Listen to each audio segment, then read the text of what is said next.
the duff can be used for the بھائی same صاحب نے purpose. پوچھا کہ ڈف کیوں الاؤڈ ہے؟ کیونکہ ہمارے اللہ کے رسول اس وقت جب ڈف کھیلا جاتا تھا تو اللہ کے رسول فرماتے، صحیح بخاری کی حدیث ہے کہ انصار ٹرائب جب ڈف چاہتی ہے تو ڈف ان کے لیے کھیلو، خصوصاً شادی کے موقع پہ، عید کے موقع پہ۔ ہمارے رسول محمد صلی اللہ علیہ وسلم جانتے کہ کیا چیز آپ کو بہکا سکتی ہے، تو ڈف ایک واحد میوزیکل انسٹرومنٹ ہے جو آپ کو بہکاتا نہیں ہے، اسی لیے ڈف کی اجازت ہے اور باقی مائک نمبر 4 میں غیر مسلم تو وہ سوال کر سکتی ہیں۔ نمسکار، میرا نام ویشالی۔ سر مجھے ایک کویشچن پوچھنا تھا۔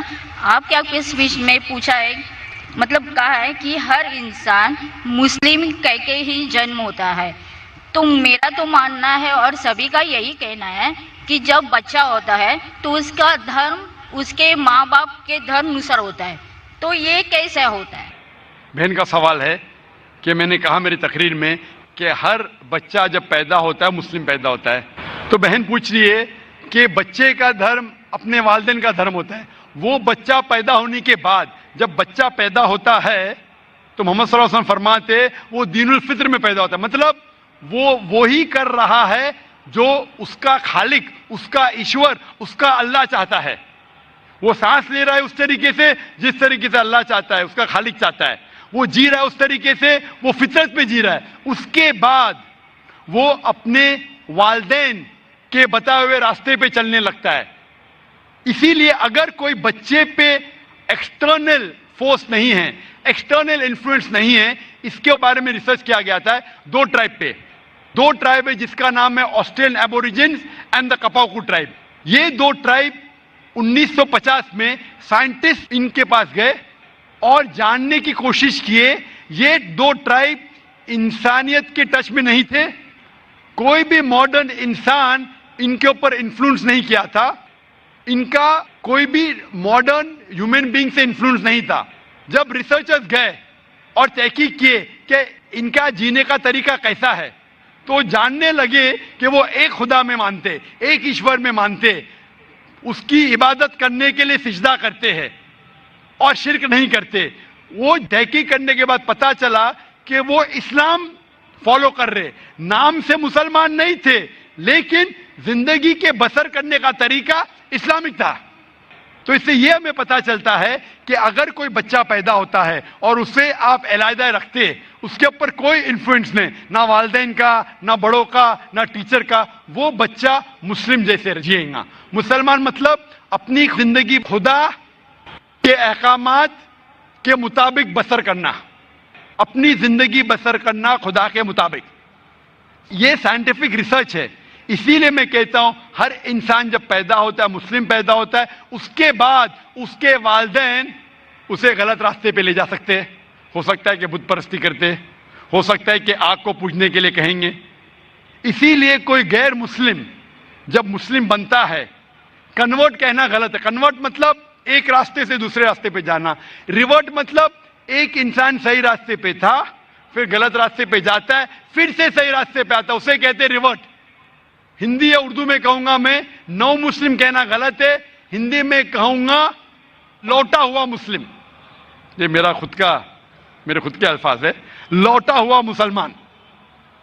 اسی لیے میں آپ سے پوچھنا چاہوں گا بہن کہ اسلام کے بارے میں کچھ جانکاری ہے آپ کو؟ سر میں رہتی ہوں ڈونگری پہ، میرا فرینڈ سرکل بھی زیادہ مسلم ہی ہے اور میں زیادہ جانکاری کے لیے یہاں پہ ہوں۔ ماشاءاللہ، آپ مانتے ہیں کہ خدا ایک ہے؟ ضرور۔ آپ مانتے ہیں کہ بت پرستی غلط ہے؟ جی نہیں، میں یہی جانتی ہوں کہ پرمیشور، ایشور، اللہ اور جو بھی کچھ ہے وہ سب ایک ہی ہے۔ جی ہاں، لیکن آپ مانتے ہیں کہ بت پرستی غلط ہے کہ صحیح ہے؟ سر بت پرستی کا ارتھ مجھے معلوم نہیں، میں انسانیت پہ زیادہ بھروسہ کرتی ہوں، اس لیے میں بولتی ہوں کہ سب ایک ہی ہے۔ لیکن انسانیت پہ بھروسہ اگر کرتے ہیں تو ہمیں ہمارے ایشور کی عبادت کرنا چاہیے کہ غلط چیزوں کی؟ کیونکہ آپ کے وید میں لکھا ہے، جیسا میں نے فرمایا یجوروید چیپٹر نمبر 32 شلوکا نمبر 3 میں اور سویتا سوتر اپنشد میں چیپٹر نمبر 4 شلوکا نمبر 19 میں نہ تسیہ پرتیما استی، اس ایشور کی کوئی پرتیما نہیں، اس ایشور کا کوئی عکس نہیں، کوئی فوٹوگراف نہیں، کوئی پینٹنگ نہیں، کوئی بت نہیں، کوئی اسکلپچر نہیں۔ تو آپ کی ہندو مذہب کی کتابیں کہتی ہے کہ بت پرستی غلط ہے، عیسائی مذہب کی کتابیں کہتی بائبل کے بت پرستی غلط ہے، قرآن اسلام مذہب کی کتاب کہتی بت پرستی غلط ہے، تو میں آپ سے پوچھتا ہوں کہ آپ بت پرستی میں یقین کرتے کیا نہیں؟ سر آپ بت پرست جو بول رہے ہیں اس کو میرا میننگ نہیں سمجھ رہا، خالی مجھے یہی معلوم ہے کہ سب جو ایشور اللہ جو بھی کچھ ہے صرف ایک ہی ہے۔ بالکل صحیح، ایشور اللہ ایک ہے، لیکن اگر آپ ایشور کو، اگر مثال کے طور پہ ایشور کو آپ کچھ غلط ثابت کرتے ہیں اور اسے ایشور کہتے، غلط چیز کو ایشور کہنا صحیح ہے؟ نہیں بالکل نہیں۔ اگر کوئی کہے گا کہ یہ ٹیبل یہ چیئر ایشور ہے، آپ مانیں گے؟ نہیں وہ بھی ایشور غلط صحیح ہے، لیکن غلط چیز کو ایشور کہنا غلط ہے کہ نہیں؟ نہیں بالکل۔ تو یہ میں پوچھتا ہوں کہ جو چیز ایشور کہنا کے لائق نہیں ہے، جیسے آپ کے مذہبی کتاب میں کہا گیا ہے ناتسیہ پرتیما استی، اس ایشور کی کوئی پرتیما نہیں، کوئی بت نہیں، کوئی پینٹنگ نہیں، کوئی پکچر نہیں، کوئی عکس نہیں، تو میں پوچھنا چاہتا ہوں کہ بت پرستی غلط ہے یا صحیح ہے؟ پھر نہیں سر وہ غلط ہی ہوگا۔ بالکل صحیح، ماشاءاللہ۔ تو آپ مانتے ہیں کہ بت پرستی غلط ہے؟ جی صحیح۔ آپ مانتے ہیں کہ خدا ایشور ایک ہے؟ ایشور اللہ سب ایک ہی ہے۔ بالکل صحیح۔ آپ مانتے ہیں کہ محمد صلی اللہ علیہ وسلم اس اللہ کے پیغمبر ہے؟ سر ان کے بارے میں مجھے جانکاری نہیں ہے، اس لیے میں وہ مت پردرشن نہیں کر سکتی۔ بالکل، اس لیے میں چاہوں گا کہ خواتین کے شعبے سے میں میرے اہلیہ سے فرماؤں گا کہ آپ کو قرآن مجید کا ترجمہ دے۔ آپ کو اگر ہندی آتی ہے تو ہندی میں دیجئے، اردو آتی تو اردو میں، مراٹھی تو مراٹھی یا انگریزی میں، آپ قرآن مجید کا ترجمہ پڑھیے اور انشاءاللہ اس کتاب کے ذریعے آپ ہدایت پائیں گے۔ اور اگر کچھ بھی اس میں مشکلات ہے تو آپ ضرور ڈونگری پہ رہتے، ہمارا ادارہ بھی ڈونگری پہ، آپ اسلامک ریسرچ فاؤنڈیشن میں آ سکتے اور آپ کے جو بھی شک یا شبہ ہے اسے دور کر سکتے۔ ہوپ دان سے دو کوشچن۔ شکریہ۔ Mic number 5۔ جی بہن سوال کیجیے۔ Brother, I am Amrita and I am an engineer. Well, I believe in one God and I try not to commit sins. So my question is that, is it necessary to be a Muslim rather than to be a good individual? بہن نے ایک اچھا سوال پوچھا ہے کہ میں مانتی ہوں کہ ایک خدا ہے، میں گناہ نہیں کرتی ہوں، کیا ضروری ہے مسلمان بننا کہ صرف ایک اچھا انسان بنے کافی ہے؟ بہن، مسلمان بننے کے لیے سب سے پہلے اچھا انسان بننا ضروری ہے۔ اگر آپ اچھے انسان نہیں ہیں تو مسلمان بن ہی نہیں سکتے۔ میں آپ کو مثال دوں گا کہ آپ نے کہا جیسے اچھا انسان بننا ہوتا ہے 10 اسٹینڈرڈ پاس کرنا، مسلمان بننا مطلب post graduate P H D. تو اگر آپ پی ایچ ڈی ہے تو اسکول پاس پڑھنا فرض ہے، اسکول پاس کریں گے پھر آپ کالج میں جائیں گے، یونیورسٹی میں جائیں گے۔ تو اسلام مطلب پی ایچ ڈی، ڈاکٹریٹ۔ عام اچھا انسان مطلب اسکول پاس کرنا۔ اسلام کے تعلیمات میں ایک بھی ایسی چیز نہیں ہے جو انسانیت کے خلاف ہے۔ آپ میڈیا پہ شاید دیکھتے ہوئیں گے کہ اسلام میں یہ غلط ہے، اسلام میں یہ غلط ہے، لیکن یہ صرف میڈیا غلط فہمیاں پھیلا رہی ہے۔ اسلام کی تعلیمات میں ایک بھی ایسی تعلیم نہیں ہے جو انسانیت کے خلاف ہے، لیکن اسلام میں ایسی کئی تعلیمات ہیں جو انسانیت میں نہیں ہے۔ اسی لیے مسلمان کے معنی کیا؟ مسلم معنی وہ شخص جو اپنی زندگی کو اپنے خالق، اپنے بنانے والے کے مطابق اپنی زندگی بسر کرتا ہو۔ تو یہ ضروری نہیں ہے کہ جو ہمارا خالق ہے، جو ہمارا پیدا کرنے والا ہے، ہمارے بنانے والا ہے، اس کی ہم عبادت کریں، اس کا شکریہ ادا کریں اور اس کے مطابق ہم زندگی بسر کریں۔ مثال کے طور پہ آپ جب بیمار ہوتی ہے تو آپ کس کے پاس جاتی ہے؟ کس کے پاس جاتی ہے آپ؟ ڈاکٹر۔ کس کے پاس؟ ڈاکٹر۔ ڈاکٹر کے پاس۔ کیوں؟ کیونکہ ڈاکٹر ہمارے جسم کے بارے میں زیادہ جانتا ہے۔ اسی طریقے سے ہمارا خالق، ہمارا مالک، ہمارا رب، ہمارا ایشور، ہمارا اللہ ہمارے بارے میں زیادہ جانتا ہے۔ تو یہ آخری کتاب، آخری کلام قرآن مجید ہمارے لیے ایک پیغام ہے انسانیت کے لیے، کس طریقے سے اچھا انسان بننا، کس طریقے سے صحیح کام کرنا، کس طریقے سے اچھے کام کرنا۔ تو یہ آخری پیغام قرآن مجید ہمیں سکھاتا ہے اچھا انسان بننا۔ لیکن اچھا انسان بننا کافی نہیں ہے، اچھا انسان بننے کے علاوہ ہمیں ایشور کی عبادت کرنا چاہیے، کیونکہ انسانیت جو ہم